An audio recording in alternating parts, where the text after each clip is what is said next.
Here's a little tip. From our garden to yours.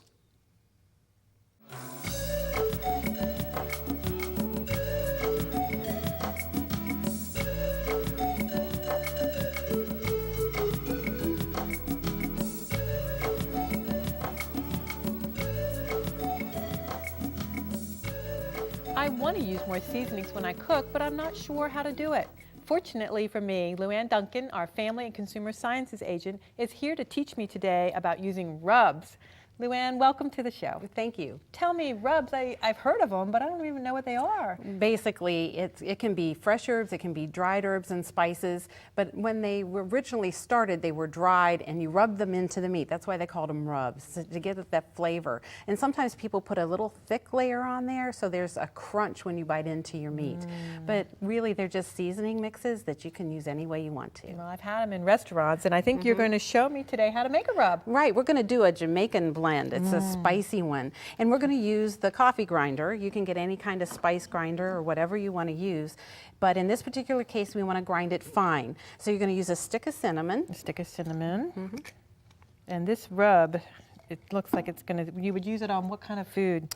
Usually on meats. So I'm breaking the stick up a little bit. Right, and you can add other ingredients to it. For example, if you wanted to add some of your own home dried onion or something, you could, but this is a basic. Then about 6 tablespoons of allspice, and this is the whole berry that we have here. Okay. And it's about 6 tablespoons, and once again, if you like something, you like allspice better than cinnamon? You said it would be almost the whole thing. Yeah, so it's going to fill up and make quite a bit of rub. And then some whole pepper, and only about 3 teaspoons, which is about a tablespoon. So just a little shake of it in there to get the flavor. If you ever make your own at home and experiment, make sure you write the amounts down, measure then and keep track, because then if you really like that particular one, you'll redo it and you'll have the recipe to do that. Then we're going to throw in a nutmeg. And this doesn't grind up quite as well whole, but we'll throw it in for now. And if you have a hard time getting them to grind up, just go ahead and hammer it with a hammer or the end of your knife or something.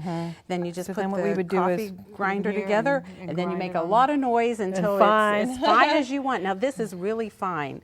And you can do it more coarse if you like more of a crunch, but when you take a whiff, it's pretty strong. So if you had a whole mouthful, it might be a little bit much. So now we take use it on. You're going to use it on some chicken today. Okay. And we have just like chicken fingers that have been pre-cut. We're just going to rub it right on there. So would I just shake it on there? Shake it on there, or yeah. You said not to use very much. Well, you just... Would I do both sides? You would do both sides and just rub it in. How about if I help here a little bit, and we'll just kind of put it on there for you. Great, great. And so I'm just literally covering the chicken with it, and both sides. Well, there's some in the pans too. Right, and that'll get in there and collect some juices and get it going. We'll do one more. Right. Now I won't have time to do them all. You can help me with the spoon again. Okay. Sure.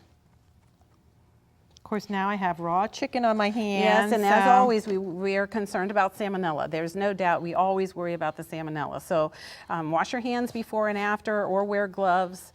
But since you're going to cook it, it's going to take care of any salmonella issues there, but it's washing your hands that we're concerned about. So. We throw it in the skillet, on the grill. You can bake it in the oven, however you prefer to have it done. What's nice is this takes the place of the fat from the skin on the chicken, because we've removed the skin, we've made it healthier. There's no salt.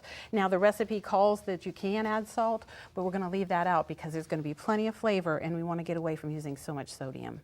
So, Luann, we have just enough time to talk a little bit about fresh herbs, because they would be used differently, correct? Correct. For example, what we might do is cut some fresh herbs that came from the extension office. An easy way to do this is kitchen shears. Put some pieces down into the cup and just snip until you get them as fine as you'd like. And some basil. Sure. Throw in some oregano. And while you're doing, whoops. You can also do it with your hands too. Right, you want to take the stems off probably as much as you can. But we're going to cook this, so it's okay. Do you want to practice cutting it and get it as fine as you'd like? And then I've put some buttermilk in a hand blender, or you can use an electric blender, and then add that to your buttermilk, because the fresh herbs need something to help it stick. It isn't going to stick as well as the dry rub. Well, Luann, we've learned a lot today about using seasonings, and I want to thank you for being here. Thank you. I had a fun time. It was fun. I plan to use some of these fresh herbs from my garden to create my own rub, and if I can do it, anybody can do it.